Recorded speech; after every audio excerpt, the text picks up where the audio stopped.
Si le pusiste a pensar alguna vez en esto de que Argentina, con Milei y Estados Unidos con Trump, se están convirtiendo en, no sé, como una especie de laboratorio para políticas antidemocráticas. No, pues sí, totalmente. Y para colmo, justo ahora estoy leyendo El virus del norte y Milei y Trump, Ah, poder ejecutivo y desafíos democráticos. Dos sí, fuertes increíbles. Diaboso. Y, ¿Y qué onda? ¿Qué te parece? y la verdad, se ve bastante claro cómo ambos, a pesar de ser de países tan distintos, ¿no? Tienen un estilo de gobernar bastante parecido. En serio, ¿a qué te referís? Mira, ambos parecen estar buscando concentrar el poder en el ejecutivo, ¿viste? Debilitando los contrapesos que deberían controlar ese poder, digamos. Ya veo, ya veo. Fíjate lo de Milei, por ejemplo, con los decretos de necesidad y urgencia. Gobierna sin pasar casi por el Congreso. Claro, es como si el Congreso fuera un trámite molesto para él. ¿Y qué me decís de esa teoría del Ejecutivo Unitario que solo dos? Me da la sensación de que quieren tener control absoluto sobre todas las agencias del gobierno. Sí, sí, tal cual. Esa teoría les da un poder casi total sobre las agencias federales, imagínate. Menos control de las otras ramas del gobierno, un desastre. ¿Y te acordás del intento de Trump de prohibir TikTok? Fue contra la opinión del Congreso y la Corte Suprema. Totalmente. Ahí se vio clarito cómo buscaba imponer su voluntad, ¿no? Sin importarle nada. Y ni hablar de cómo Milei implementa reformas sin buscar consenso en el Congreso. ¿Te acordás cuando intentó echar a los inspectores generales? Eso es que controlan la transparencia del gobierno. No, la verdad que no. Sí, sí, fue un escándalo. Es como si dijeran, las reglas son para los demás, no para nosotros. ¿Y en qué termina todo esto? ¿Qué impacto tiene en la democracia? Mira, las consecuencias son graves. En Argentina, por ejemplo, la gente está sufriendo mucho con el ajuste de Milei. Hay más pobreza, cierran empresas. Con la locura. Sí, totalmente. Y en Estados Unidos, las acciones de Trump generaron una grieta enorme en la sociedad y poca confianza en las instituciones. Exacto. Lo que más me preocupa es que esto sienta un precedente peligroso a nivel mundial. ¿Qué pasa si otros líderes copian estas estrategias? Tenés razón, es para preocuparse. Por eso es clave analizar a fondo lo que está pasando en Argentina y Estados Unidos, ¿no? Totalmente. Para mí, la clave está en ver cómo se manifiesta esa concentración de poder en las acciones de cada líder. Empecemos con Milei en Argentina. Llegó con la promesa de la motosierra, ¿te acordás? Quería achicar Estado como de lugar. Sí, sí, cómo olvidarlo. Y no perdió tiempo, ¿eh? Implementó medidas económicas fuertísimas, muchas por decreto. Claro, fíjate la reducción de la inversión pública. En su primer semestre la bajó un 35% y algunos gremios dicen que fue mucho más. No, una barbaridad. Imagínate el impacto que tiene eso en la economía y en la gente. Ujú. Cierran pymes, la pobreza supera el 72%. El desempleo está por las nubes. Y él habla del ajuste más grande de la historia como si fuera un logro. Es un discurso que confunde a la gente, ¿viste? Habla de déficit cero, pero ¿a qué costo? El costo social es altísimo, y lo peor es que lo hace sin debate en el Congreso.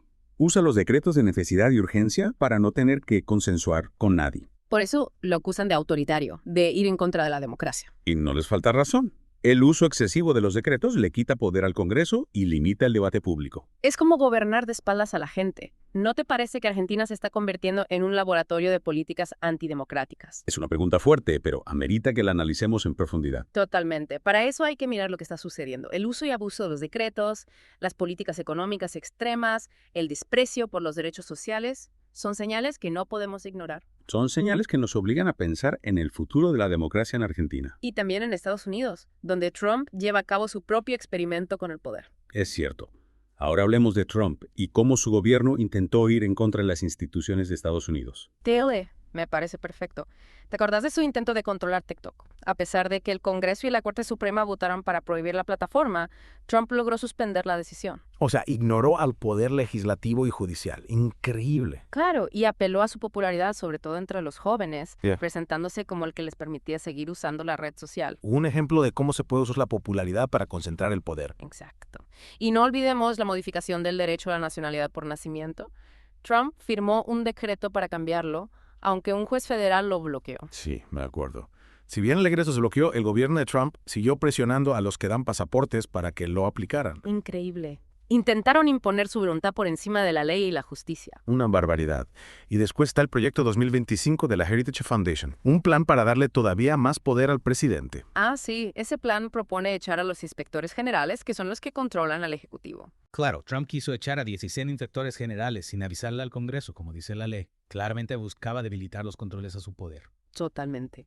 Y para justificar todo esto, Trump y sus seguidores usaban la teoría del Ejecutivo unitario. Si esa teoría, que ya usaba Reagan, le da al presidente un control casi absoluto sobre las agencias federales. Exacto. ¿Te acuerdas de la frase de Trump?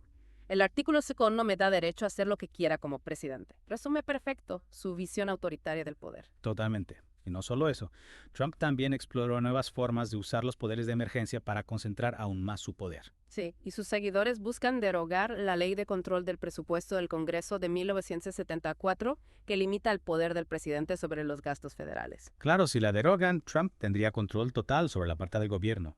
Un escenario todavía más preocupante. Sin dudas. Y ni hablar de la iniciativa de algunos congresistas trumpistas para cambiar la 22 enmienda a la Constitución, la que limita los mandatos presidenciales a 2. Si la cambian, Trump podría intentar un tercer mandato o incluso más. Exacto.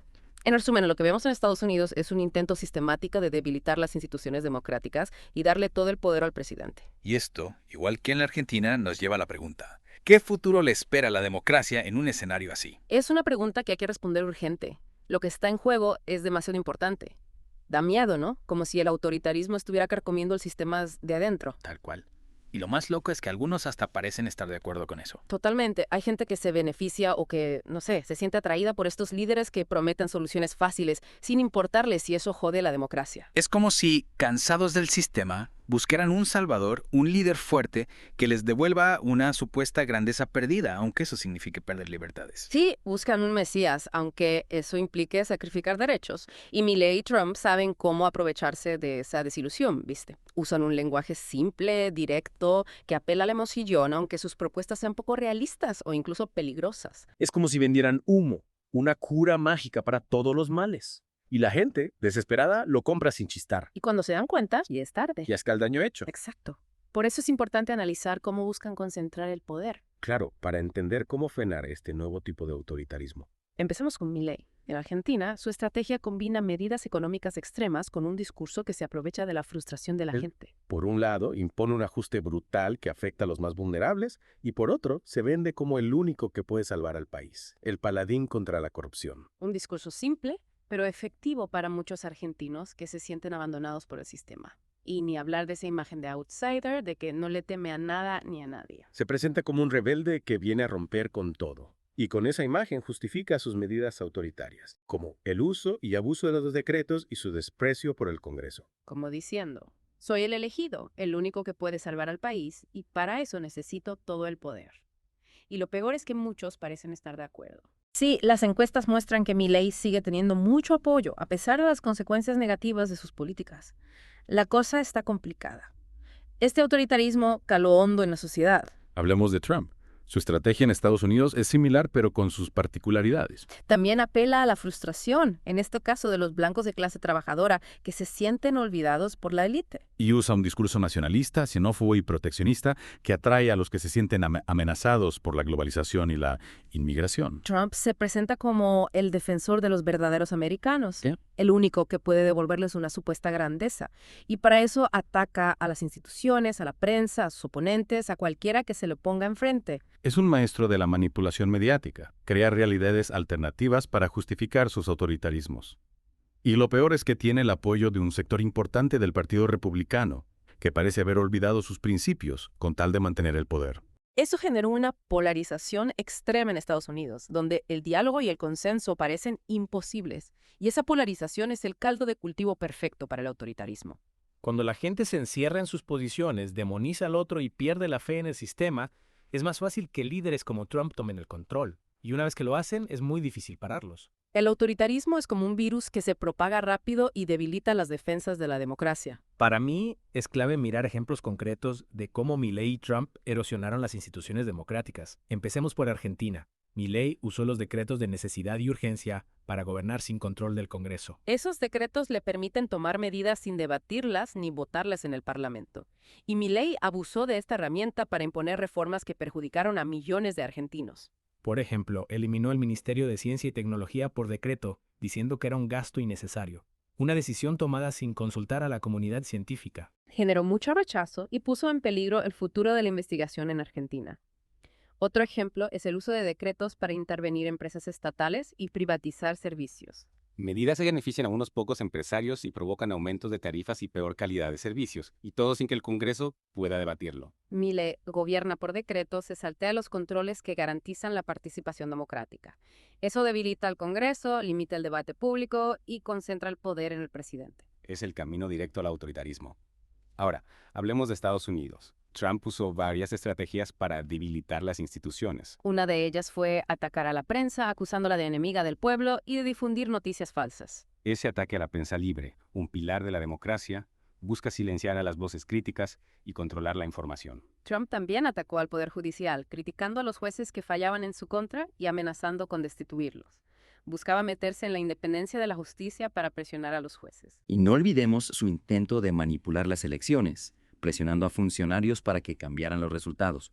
Un ataque directo a la democracia, una muestra de hasta dónde estaba dispuesto a llegar para seguir en el poder. Lo preocupante es que estas acciones no tuvieron consecuencias serias para Trump. El Partido Republicano lo apoyó en casi todo, incluso cuando sus acciones eran claramente antidemocráticas. Es como si el virus del autoritarismo también hubiera infectado al sistema político estadounidense. La lucha por defender la democracia va a ser larga y difícil. Para entender mejor la gravedad de la situación, es importante analizar el impacto social y económico de las políticas de Milei y Trump. En Argentina, el ajuste de Milei causó un aumento enorme de la pobreza y la desigualdad. Miles de pymes cerraron, el desempleo explotó y los servicios públicos se deterioraron. La gente sufre las consecuencias de un modelo económico que solo beneficia a unos pocos. Y esa bronca, esa frustración, esa desesperanza son el caldo de cultivo perfecto para el autoritarismo. Cuando la gente pierde la fe en el sistema, es más fácil que líderes como Milei prometan soluciones mágicas, aunque sean falsas o peligrosas. En Estados Unidos, las políticas de Trump tuvieron un impacto parecido, aunque con algunas diferencias.